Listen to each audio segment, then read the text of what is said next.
আমরা আসলে আওয়ামী লীগের বিরুদ্ধে জুলাই আন্দোলনে কেন রাজপথে নামছিলাম?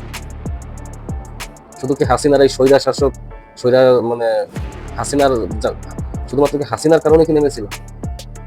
সেটা কিন্তু নামিনি। আমরা কিন্তু ভারতের আধিপত্যটাকে আজীবনের মতো বিলুপ্ত করার জন্য কিন্তু আমরা রাজপথে নামছিলাম। হাসিনা সরকার যখন একদম ভারতের প্রতি একটা নতজানু হয়ে গেছিল, তখন বাংলাদেশটা কিন্তু ভারতের রায় কিন্তু চালাচ্ছিল। ওদের প্রেসক্রিপশনে কিন্তু বাংলাদেশ চলতেছিল।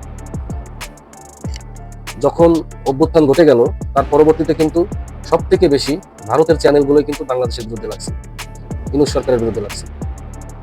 আর মাস্টার মাইন্ড ছিল কিন্তু অথচ এই জুলাই অভ্যুত্থানের পরবর্তী সময়ে এবং এই বিএনপি সরকার আসার পরেই, বিএনপি সরকার আসার আগে কিন্তু আসার কোনো সাহস পায়নি বাংলাদেশে ওইভাবে। বিএনপি সরকার আসার পরেই এর একটা 16-17 জনের একটা টিম, এর প্রধান সহ বাংলাদেশে আসছে।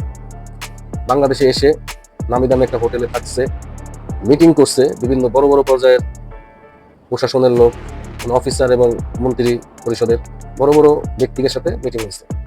অথচ এই মিটিংয়ে কি হয়েছে না হয়েছে এখন পর্যন্ত কিন্তু বাংলাদেশের জনগণ যারা এই অভ্যুত্থান ঘটিয়েছিল তাদের কাছে কিন্তু প্রকাশ করা হয়নি, এবং এটা আদৌ হবে কিনা সেটা কিন্তু বলা যাচ্ছে না। কারণ আজকে আসছিল প্রায় 4-5 দিন হয়ে গেছে, বেশিও হতে পারে বা কম হতে পারে, আমার অতটা খেয়াল নাই।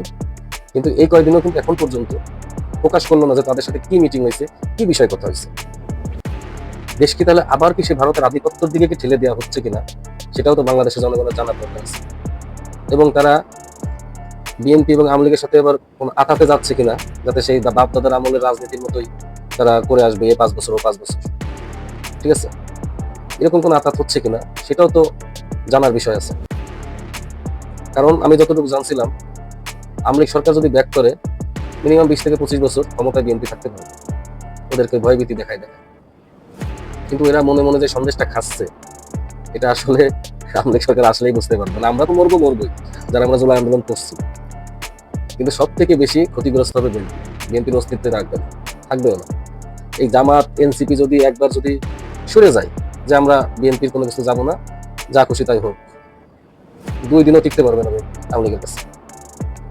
ঠিক আছে, তা সরকারের উচিত এর প্রধানের সাথে কি বৈঠক হইলো, কি পরামর্শ হলো, কি কথা হলো, এগুলো প্রকাশ করা। কারণ আপনারা সব থেকে বেশি ভুক্তভোগী এই এর কাছে। কি করতে পারে, কি করতেছে, আমাদের শহীদ উসমান হাদিকে পর্যন্ত এই এর পরিকল্পনায় তাকে হত্যা করা হয়েছে। জিয়াউর রহমানকে এর পরিকল্পনায় হত্যা করা হয়েছে।